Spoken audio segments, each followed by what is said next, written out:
અમદાવાદમાં smart India હેકથોન 2025નું આયોજન 8 અને 9 ડિસેમ્બરના રોજ શિવાનંદ આશ્રમમાં યોજાશે। દેશના 18 રાજ્યોમાંથી 55 જેટલી ટીમો અહીંયા ભાગ લેશે।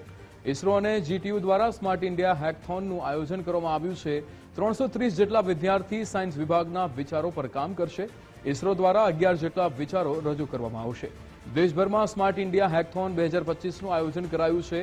વિજેતા થનાર ટીમ સાથે વડાપ્રધાન વાતચીત કરશે। સમગ્ર દેશના અંદાજિત 8 લાખ જેટલા વિદ્યાર્થી ભાગ લેશે। સમગ્ર દેશમાં 72,165 જેટલા વિચારો રજૂ કરવામાં આવશે।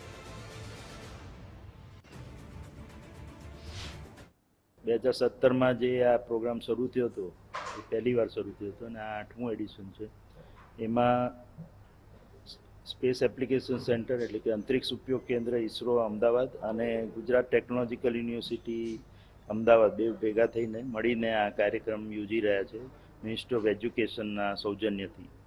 અને કુલ આમાં 11 પ્રોબ્લેમ સ્ટેટમેન્ટ અમે નેટ ઉપર મૂક્યા હતા અને એનો 1325 એના આઈડિયાઝ ફાઇનલી સિલેક્ટ થયા હતા, જે આ ઘણો બહુ સરસ રિસ્પોન્સ હતો। 10,000થી ઉપર આઈડિયાઝનો અમને મળ્યા હતા અને એમાંથી 1325 આઈડિયામાંથી પછી એમાંથી 55 ટીમો સિલેક્ટ કરવામાં આવી છે। દરેક ટીમમાં લગભગ 6 વિદ્યાર્થીઓ ગણો 6 વિદ્યાર્થી અને મેન્ટર, તો લગભગ 330 પાર્ટિસિપન્ટ્સ હશે।